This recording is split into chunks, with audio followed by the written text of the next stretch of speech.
India എപ്പോഴാണ് ഒരു ചേരിചേരാ രാജ്യമായത്? India എപ്പോഴെങ്കിലും ഒരു ചേരിചേരാ രാജ്യമായിരുന്നോ?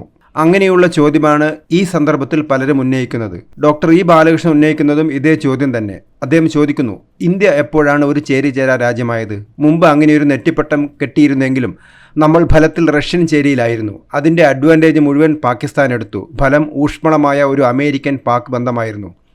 പാകിസ്ഥാൻ നാറ്റോവിൽ ചേർന്നില്ലെങ്കിലും നാറ്റോ നേതൃസ്ഥാനത്തുണ്ടായിരുന്ന USA സഖ്യകക്ഷിയായിരുന്നു. അടുത്ത കാലത്ത് ഭീകരവാദത്തിനെതിരെയുള്ള അമേരിക്കൻ സഖ്യകക്ഷിയായിരുന്നു പാകിസ്ഥാൻ. കേൾക്കുമ്പോൾ ചിരിവരുന്ന ഒരു പരിഹാസ സഖ്യമായിരുന്നു അത്. ലോകത്തിലെ 1-ാം നമ്പർ ഭീകരവാദിയായ പാകിസ്ഥാനുമായി അമേരിക്ക ഭീകരവിരുദ്ധ സഖ്യത്തിലേർപ്പെടുക സാധാരണക്കാർ പോലും ചെയ്യാത്ത വെഡിത്തരമായിരുന്നു അത്. അഫ്ഗാനിസ്ഥാനിലെ അമേരിക്കൻ കൊളന്തോണ്ടൽ ഈ പരിഹാസ സഖ്യത്തിൻ്റെ ഡയറക്റ്റ് റിസൾട്ടായിരുന്നു. ഇന്ന് ഭീകരവാദത്തിനെതിരെ അടിയുറച്ചു നിൽക്കുന്ന 2 രാഷ്ട്രങ്ങളേ ഉള്ളൂ, ഇന്ത്യയും ഇസ്രയേലും. കാരണം അവർക്ക് ഇതൊരു തിയറി അല്ല, പടിവാതിൽ തട്ടിവിളിക്കുന്ന നിത്യഭീഷണിയാണ്.